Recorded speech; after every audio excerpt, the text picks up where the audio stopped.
Oke, bismillahirrahmanirrahim. Assalamualaikum warahmatullahi wabarakatuh. Waalaikumsalam warahmatullahi wabarakatuh. Nah, kembali lagi di podcast pergerakan sahabat-sahabat PMI Kutai Timur.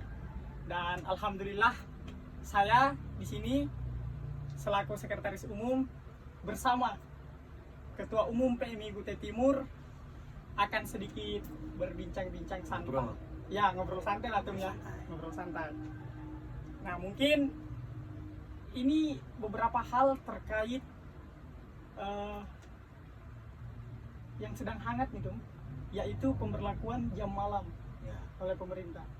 Nah, langsung saja nih Tum, menurut Ketum kira-kira bagaimana terkait pemberlakuan jam malam itu? pemberlakuan jam malam kalau menurut saya yang pertama saya tidak sepakat dengan adanya dengan adanya pemberlakuan jam malam itu. Kenapa saya tidak sepakat?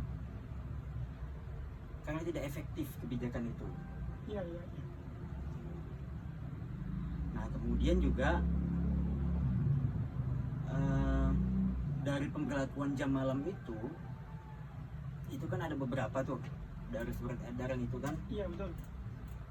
yang diberlakukan, salah satunya misalkan pembatasan jam malam untuk tempat ngopi, Kafe gitu ya. ya kafe. Nah, sementara selama ini pemerintah daerah itu dalam hal ini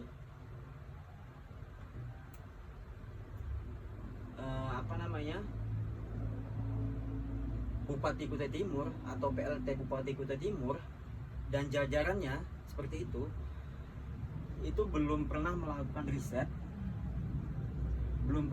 riset tentang penyebaran COVID-19 di kafe atau di tempat-tempat nongkrong. Itu belum ada Belum ada ya Tum ya. yang saya ketahui selama ini. Iya, iya. Gitu. Nah, seandainya mungkin sudah ada riset, sudah ada penelitian ilmiah by data, ya boleh-boleh saja kalau kemudian pemberlakuan pembatasan jam malam itu diberlakukan. Iya, Tapi selama ini sepengetahuan saya belum ada. belum ada ya. Jadi kita belum bisa mengukur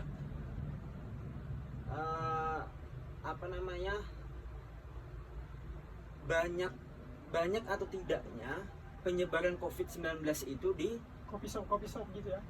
kopi atau di Di kafe-kafe. kafe-kafe. Itu di tempat-tempat nongkrong lah. Iya, betul. Belum bisa mengukur itu. Sehingga saya menyimpulkan bahwa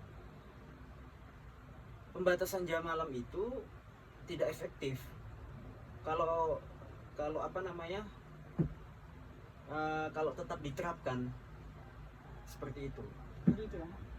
Nah, namun sejauh ini bagaimana Ketum melihat terkait praktek di lapangan, misal dari segi operasi dan lain segala macam terkait pemberlakuan jam malam ini Tum? Ya. Nah, itu juga misalkan ini yang masih menimbulkan yang masih menimbulkan banyak tanda tanya dari kebijakan ini. Iya, betul. Misalkan kita ambil contoh dari kebijakan ini, ada misalkan kalau kita baca dari berita-berita yang beredar di media sosial di Kutim, itu kurang lebih kemarin misalkan ada 7-8 kafe yang infonya ditutup.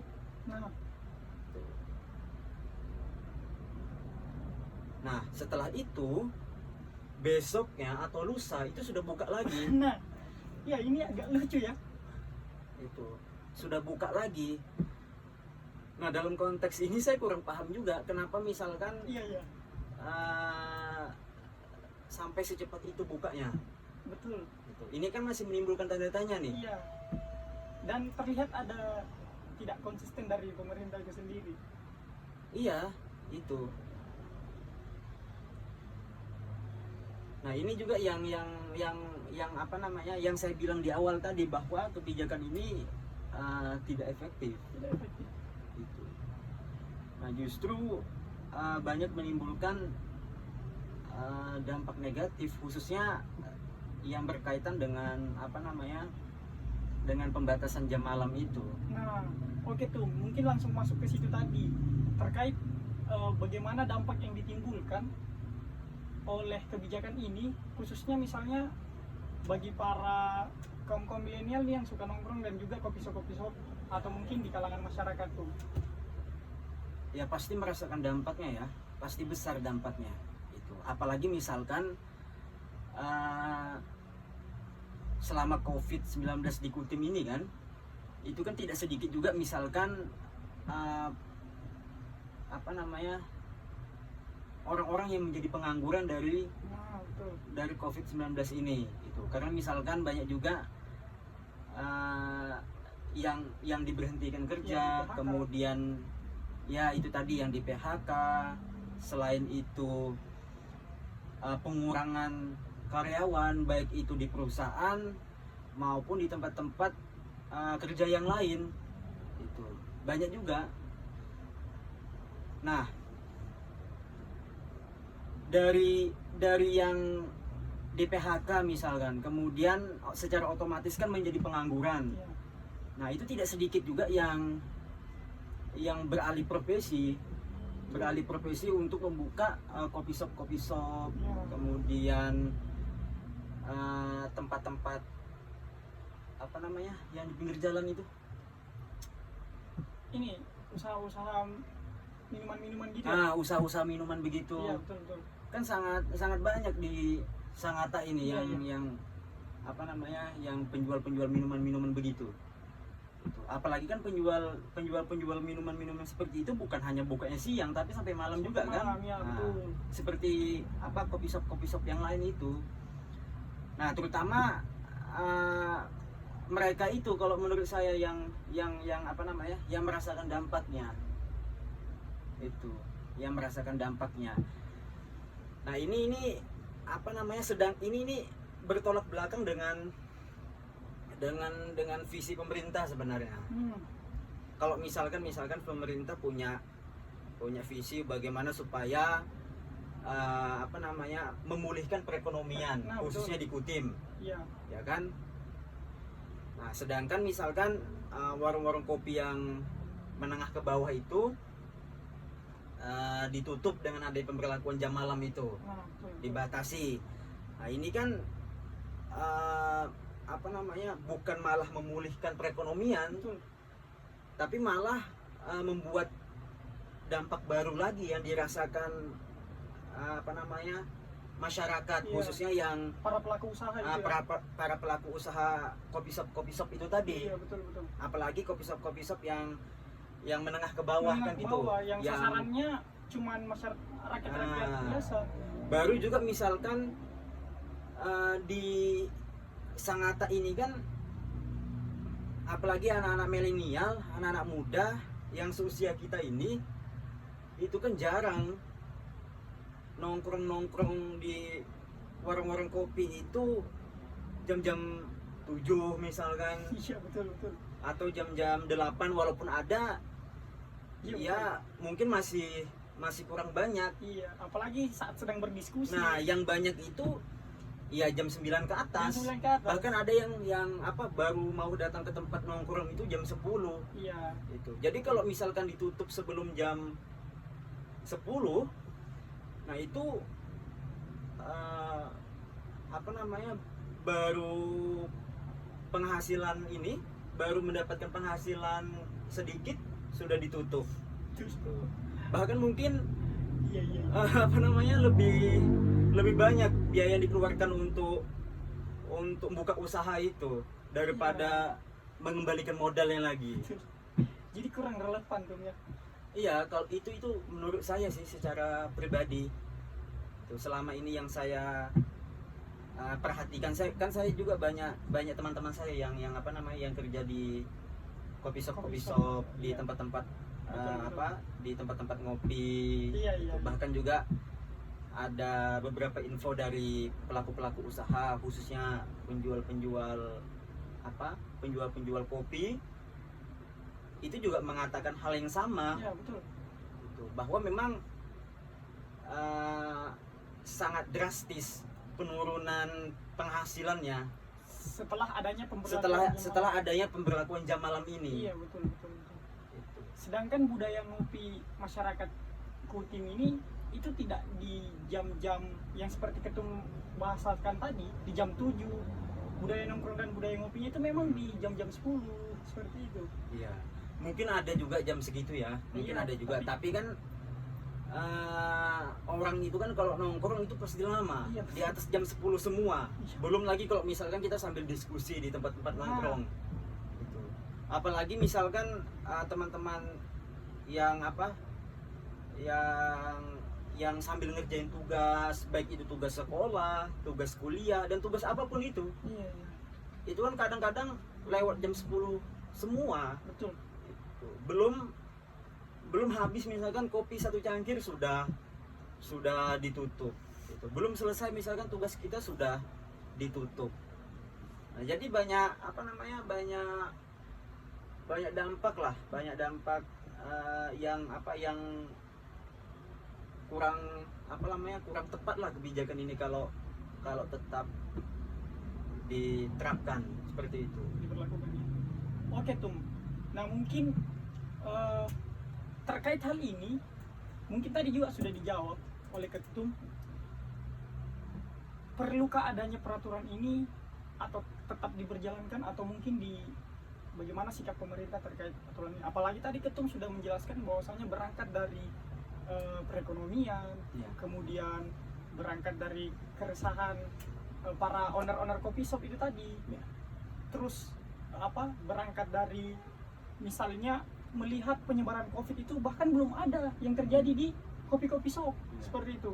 Kita tidak tahu, seperti misalnya mungkin sekretariat partai yang kemarin sempat ramai, tapi tidak ada Iya. ditegur. Kan lucu tuh. Sedangkan kopi-kopi shop itu diberlakukan aturannya itu. Nah, itu mungkin bagaimana tanggapan Ketum terkait misalnya aturan ini ke depan?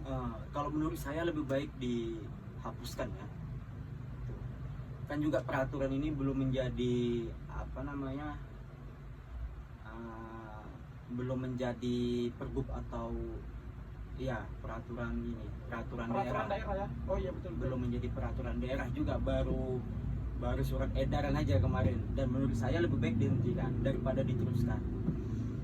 Tuh, karena memang itu kembali di yang saya katakan di awal tadi, satu, selama ini belum ada penelitian secara ilmiah Iya. bahwa yang paling banyak penyebaran COVID-19 itu atau penularan COVID-19 itu di tempat-tempat nongkrong, di kopi-kopi shop itu belum ada. Iya. Gitu. Nah, kalaupun ada misalkan ya, seandainya saya tidak tahu ya, misalkan ada. Nah, harusnya kan pemerintah merilis itu Betul. sebelum adanya kebijakan itu. Iya. Kalau misalkan langsung diterbitkan surat edaran seperti kemarin, saya pikir itu terlalu terburu-buru dan terlalu memaksakan kehendak. Iya. Itu. Sedangkan kita kan harus by data tuh. Betul tuh. Apalagi kalau dipikir setiap kafe atau mungkin tempat nongkrong yang buka itu tetap memberlakukan protokol kesehatan tuh. Nah, itu yang penting. Iya. Jadi misalkan tidak harus dibatasi jam malamnya. Pemerintah itu misalkan ini tawaran solusi dari saya misalkan ya. Ini juga sudah pernah dirilis di media tentang tulisan saya mengenai pemberlakuan jam malam ini. Oh, itu iya. sudah saya tulis kemarin Iya, di betul. media. Nah, jadi gini. Kalau misalkan kebijakan pemerintah itu sifatnya misalkan gini, sifatnya menghimbau nih. Himbauan ke seluruh pelaku usaha-usaha kopi shop untuk menerapkan protokol kesehatan di masing-masing kopi shopnya. kopi shopnya. Nah, itu menurut saya lebih efektif. lebih efektif itu. Misalkan setiap kopi-kopi shop itu bagaimana dia supaya bisa mendesain tempat ngopinya sesuai dengan protokol kesehatan, Ya. seperti menjaga jarak di Di meja. Ya. di meja atau di kursi, Iya, betul. kemudian disediakan tempat cuci tangan, kemudian juga disediakan hand sanitizer itu. Nah itu menurut saya lebih bagus Iya. itu daripada pembatasan jam malam itu. Iya, betul. Karena memang tidak ada datanya, tidak ada data yang selama ini membuktikan itu tadi. Yang autentik ya Tom ya. Ya, jadi susah kita. Jadi seakan-akan kita hanya membayang-bayangkan aja. Ketakutan. Terlalu banyak ketakutan sebenarnya pemerintah itu. Betul. Terlalu banyak ketakutan, makanya surat edaran itu diterbitkan. Iya. Itu. Nah itu kalau menurut saya ya. Iya. Terima kasih nih Tom terkait pandangannya terkait pemberlakuan jam malam tadi. Nah mungkin next selanjutnya kita bisa berbincang-bincang Siap. santai lagi tuh terkait beberapa hal atau isu-isu hangat yang akan kita coba munculkan ke depan seperti itu Tom ya. Mungkin itu saja sedikit bincang santai bersama Ketua Umum PMI Kutai Timur. Sekian, sampai berjumpa di podcast pergerakan PMI Kutim selanjutnya. Salam pergerakan, salam persahabatan. Hidup mahasiswa, hidup PMI. Hidup. Terima kasih. Wassalamualaikum warahmatullahi wabarakatuh. Waalaikumsalam warahmatullahi wabarakatuh. Gitu kan? Tinggalan wallahu muwaffiq. Oh iya kan? Enggak apa-apa sudah. Iya ya. Tinggalan malah.